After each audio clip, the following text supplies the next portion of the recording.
This is StreetPainting.tv, your street painting video channel. Hi Anthony, this is Wendy. Hi Wendy. Where are you from? I'm from Astoria, New York. It's by New York City. And how long have you been coming to this festival? I've been coming here for 7 years. And I took it from there and made my own piece. A formal garden and beauty within it. Wow, it's getting really windy out here now. How do you deal with the wind blowing your chalk around? Well, you just have to keep it in the containers, hang on to it, and do the best you can. So you've been street painting out here for about 7 years. Why do you like this festival? I like this festival because of the people. I love the art, the activity of everybody around. And what is the piece you're working on? It's a piece of my own creation. I got some information of some arches in a Romanesque architecture book. And what inspires you in your image choice? I have a background in architecture and an interest in the beauty of the tradition. And that's what inspires me primarily in the pieces that I designed for the festival. And what do you enjoy about street painting? Everything. I love street painting. Start to finish, from getting dirty to thinking about that next project. What do you like best about the atmosphere at street painting festivals? It's an atmosphere of friendliness and togetherness.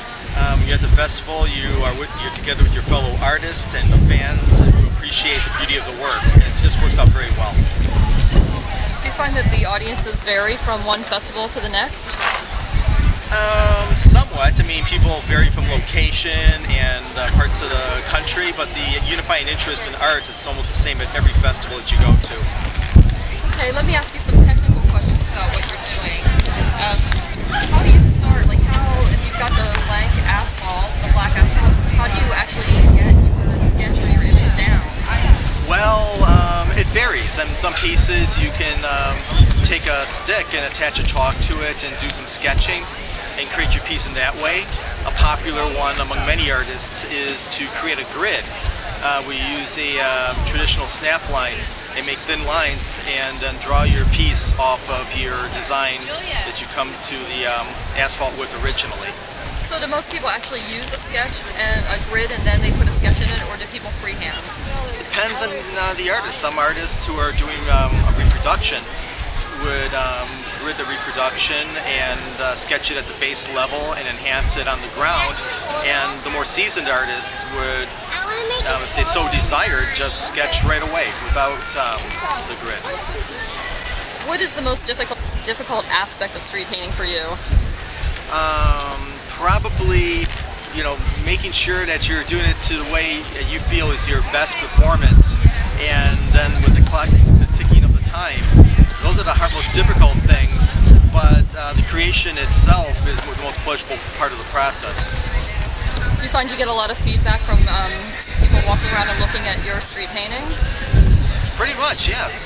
And the responses are always generally good and positive, and that makes you feel like you want to complete that project all that much more. What do you do to physically prepare for a street painting? Because I assume it's pretty hard work. You're sitting down or on your hands and knees for a couple days straight. Ideally, you should probably be doing some stretching, so you get in shape for the process. Also, doing a lot of street painting will make it much easier for you, just like any other endeavor. Have you ever been to a festival where it's rained on your piece, and what happens when it rains? Well, when it rains, sometimes if you can plan ahead, you can always throw a plastic tarp and seal your piece, and and hope for the best. But the worst case scenario, you just let that piece dry and fix up the damage and keep going.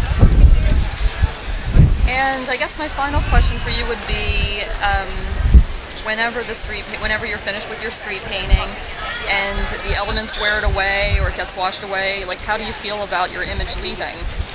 I feel it's just part of what happens.